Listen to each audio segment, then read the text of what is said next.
திருப்பூர் அருகே தண்டவாளத்தில் பணிபுரிந்து கொண்டிருந்த ஒப்பந்த தொழிலாளர்கள் 2 பேர் ரயில் மோதி உயிரிழந்தனர். இது தொடர்பான கூடுதல் விவரங்களை செய்தியாளர் சுரேஷிடம் கேட்கலாம்.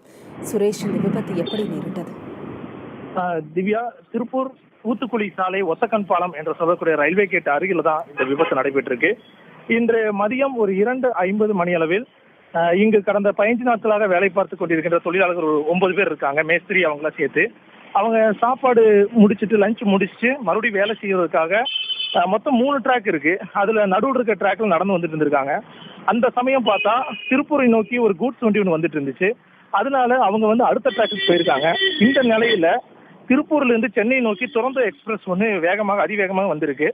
அப்போ அவங்க 2 ரயில்களுடைய அந்த சப்தம் அவங்களுக்கு முறையா கேட்காதனால அவங்க திரும்பி கூட பார்க்காம அடுத்த ட்ராக்குக்கு உடனே ஜம்ப் பண்ணியிருக்காங்க.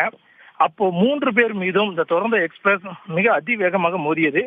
இதில் தருமபுரி மாவட்டம் அரூரை சேர்ந்த சடையன் மற்றும் சின்னத்தம்பி ஆகியோர் சம்பவ இடத்திலேயே உயிரிழந்திருக்காங்க. இதுல ஒருவருடைய தலை துண்டிக்கப்பட்டிருக்கு, மற்றொருவர் உருக்குழந்தை நிலையில உயிரிழந்திருக்காரு. அதுக்கப்புறம் அதே பகுதியை சேர்ந்த ராமலிங்கம் என்பவரும் படுகாயமடைந்து தற்பொழுது திருப்பூர் அரசு மருத்துவமனைக்கு சிகிச்சைக்காக அனுமதிக்கப்பட்டிருக்காங்க. திவ்யா, சுரேஷ், படுகாயமடைந்தவரின் நிலை தற்போது எப்படி இருக்கு? இப்போ அவருடைய நிலை முதல் கட்டமாக இப்போ படுமோசமாக இருக்கிறதாக சொல்லப்படுகிறது. அவருக்கு தீவிர சிகிச்சை பிரிவில் மருத்துவர்கள் சிகிச்சை அளிச்சுட்டு வராங்க.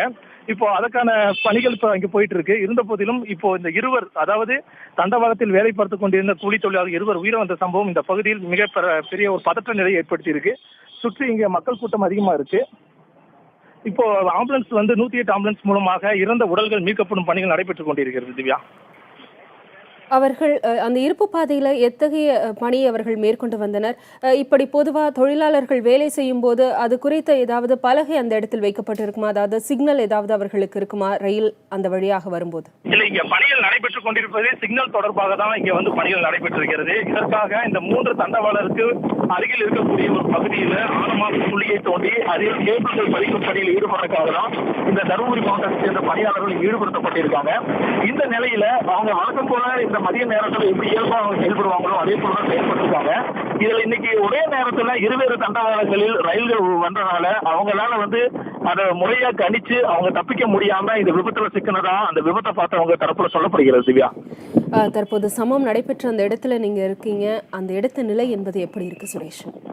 இப்போ முதல் கட்டமா இந்த உடல்களை மீட்பு பணிகள் நடைபெற்றுக் கொண்டிருக்கின்றன. இந்த சம்பவம் நடந்த விஷயம் பகுதியில் இருக்க மக்களுக்கு தெரிஞ்சு இப்ப மக்கள் கூட்டம் அதிகமா இருக்கு. இப்ப நம்ம திருப்பூர் அரசு மருத்துவமனைக்கு சென்று கொண்டிருக்கிறோம். அங்கே ராமலிங்கத்தோட நிலை எப்படி இருக்கு அப்படிங்கிற மருத்துவர்களை முதல் கட்டமாக கேட்டு தெரிஞ்சிருக்காங்க. இப்போ மற்ற பகுதிக்கு போயிட்டு இருக்கோம். இப்போ 2 உடல்களையும் 108 ஆம்புலன்ஸ்ல எடுத்து மீட்டு அவங்களும் வேறு பரிசோதனைக்காக இப்போ அரசு மருத்துவமனைக்கு தான் கொண்டு வருவாங்க.